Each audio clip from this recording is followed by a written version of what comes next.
అప్పట్లో మరి అక్కడ ఆగడానికి ఎక్కువ మాట్లాడడానికి అవకాశం లేదు. అంబులెన్స్ వచ్చి తనకు తీసుకుని వెళ్ళిపోయింది ఆ యాక్షన్ చేసిన అమ్మాయికి. ఓకే. మేము ప్రైవేట్ మా కార్లోనే మా రిలేషన్స్ కార్లోని ప్రైవేట్ హాస్పిటల్కి వచ్చి మొదట ప్రిలిమినరీ ట్రీట్మెంట్ తీసుకొని తర్వాత పోలీసు వాళ్ళు వచ్చారు. అక్కడ తీసుకొని వెళ్ళారు గవర్నమెంట్ హాస్పిటల్కి. తీసుకెళ్ళి అక్కడ స్టిచెస్ గట్రా అయ్యాయి. సార్ ఇక్కడ మీరు ఒక సీనియర్ అడ్వకేట్, మీకు తెలియని సెక్షన్లు లేవు నేను అనుకోవటం, మీరంత సీనియర్. అయితే ఈ విషయంలో ఒక ఆవిడ ఆత్మహత్య చేసుకోవాలనుకుంది, అది ఆవిడ ఇష్టం. ఆవిడ ఎక్కడైనా చావచ్చు, ఎలా అయినా చావచ్చు. కానీ ఇంకొకరి జీవితాలతో, అంటే మీలాంటి వారి జీవితాలతో ఆటలాడుకునేలా మీ కారును గుద్ది ఆవిడ చచ్చిపోవాలనుకోవటం, దీన్ని ఎలా చూస్తారు మీరు? ఆవిడ మీద ఎలాంటి యాక్షన్ తీసుకోవాలనుకుంటున్నారు? ఆత్మహత్య చేసుకోవాలనుకోవడం ఒకరి ఇష్టం అని అంటే నేను ఒప్పుకోను. ఎందుకంటే అది కూడా అఫెన్సే. Attempt to commit suicide is also an offence. అందుచేతను అందులో కూడా తను శిక్ష పడాలి తనకి. తర్వాత మా కారుకి నెగ్లిజెంట్గా యాక్సిడెంట్ చేసింది కాబట్టి దానివల్ల కూడా శిక్ష పడాలి. కాబట్టి ఇటువంటి వాటికి కఠినమైన శిక్ష ఇస్తేనే అదొక సొసైటీకి ఒక మెసేజ్ వెళ్తుంది, ఇలాంటి పనులు చేయకూడదని. తనకు ఆత్మహత్య చేసుకోవాలనుకుంటే ఎదుటి వారి తాలూకు పరిస్థితి ఆలోచించకుండా యాక్సిడెంట్ చేయడం అన్నది చాలా అసందర్భం. తను ఒకవేళ కానీ తనకు ఏదైనా ఇబ్బందులు ఉంటే తను సాల్వ్ చేసుకోవాల్సిన మార్గాలు వేరే ఉన్నాయి. తర్వాత స్కోడా కార్లో వెళ్తూ గుద్దిస్తే తను చనిపోతుంది అనుకోవడం కూడా ఒక ఫూలిష్ అటెంప్ట్.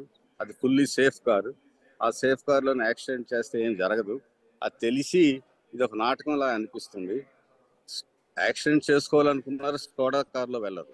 తను ఎలాగో ఏదో విధంగా ఏదో మార్గం తీసుకొని ఆత్మహత్య చేసుకోవాలనుకుంటారు. కానీ ఫుల్గా ఒక సేఫ్ కార్లో వెళ్ళి యాక్సిడెంట్ చేసుకోవాలనుకోవడం చాలా ఇన్కన్సిస్టెంట్ అండ్ ఇంప్రాపర్.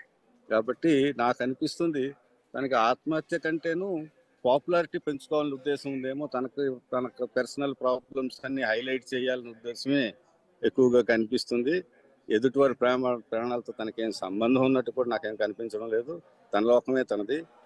ఎంత నష్టమైనా, ప్రపంచం ఏమైపోయినా అవసరం లేదు. తన తాలూకా విషయమే హైలైట్ కావాలన్న ఇంటెన్షన్సే కనిపిస్తున్నాయి. ఏదైనా జరిగింది. విక్టిమ్స్ మేమైపోయాం కాబట్టి మేమేం చెప్పినా బాగుండదు. But it is a fact that she has done a very very unjust and improper thing. మా కార్ డ్యామేజ్ అయింది, మా ఆవిడకి ఇంజురీస్ అయ్యాయి. Who will pay for all these things? She should compensate. High damages should be levied on her. పరిహారం అంటే ఏముంది sir? ఆవిడికి డబ్బులు చాలా ఎక్కువ ఉన్నాయి, నేను కారు మొత్తం రిపేర్ చేయిస్తానంటుంది, హాస్పిటల్ బిల్లు కడతానండి. ఇక్కడ అది కాదు కదా యాక్చువల్లీ. ఇలాంటి వాళ్ళు ముగ్గురిని హత్య చేసే ప్రయత్నం కాదు ఇది. అంతే కదా, సుమారుగా అదే అయింది ఇప్పుడు. ఎందుకంటే తనకి ఎలాంటి సేఫ్ కార్లో తను వస్తున్నో ఆ కార్లో యాక్సిడెంట్ చేసినా తనకేమీ జరగదన్న విషయం తనకు తెలుసు. She is a very literate lady. She knows the safety features of the car. కాబట్టి అందులో ఏమి జరగదు. ఎవరితో గుద్దితే వాళ్ళకే నష్టం కలుగుతుందన్న విషయం తనకు తెలుసు. అలా గుద్దాలనుకున్నప్పుడు ఏ కొండకో, రాయికో, చెట్టుకో గుద్దొచ్చు కదా.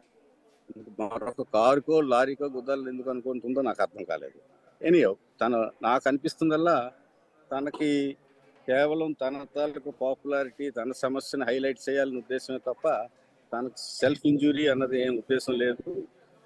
Inflicting injury and other is only the intention.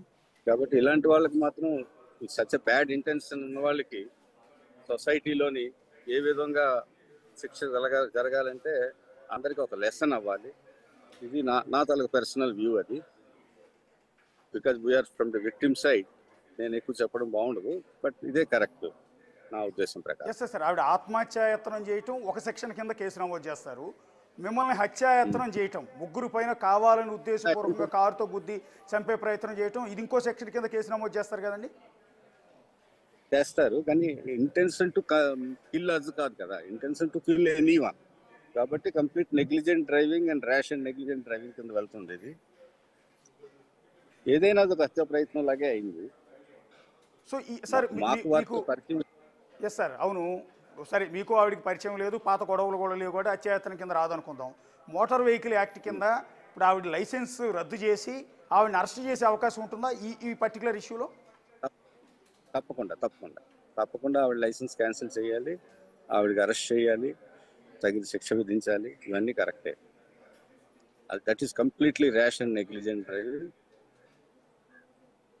Sir ఒకవేళ ఆవిడకున్న పలుకుబడితో, ఆవిడకున్న డబ్బుతో, ఆవిడకున్న పరపతితో ఈ కేసు నీరుగార్చే ప్రయత్నం, కేసు నుంచి బయటపడే ప్రయత్నం చేస్తే యాజ్ అన్ అడ్వకేట్ మీరు దీని మీద సీరియస్గా పోరాటం చేసే ఆలోచన ఉందండి? తప్పకుండా. ఎందుకంటే ఇలాంటి విషయాలు స్వయంగా మనకేం లాస్ జరిగిందో అన్నది కాదు ఇంపార్టెంట్. సొసైటీకి ఎంత లాస్ జరుగుతున్నది ఇంపార్టెంట్. ఆ సోషల్ ఆబ్లిగేషన్ మాకు ఉంది. తప్పకుండా మేము ఫైట్ చేస్తాం అవసరం వస్తే. అయితే మరి పక్క రాష్ట్రంలో ఉన్నాం కాబట్టి ఎంతవరకు మేము రాగలము, ఎంతవరకు కోఆపరేట్ చేయగలము. బట్ మేము మాత్రం కంప్లీట్ ప్రాసిక్యూషన్ ఫుల్గా సపోర్ట్ చేస్తాం.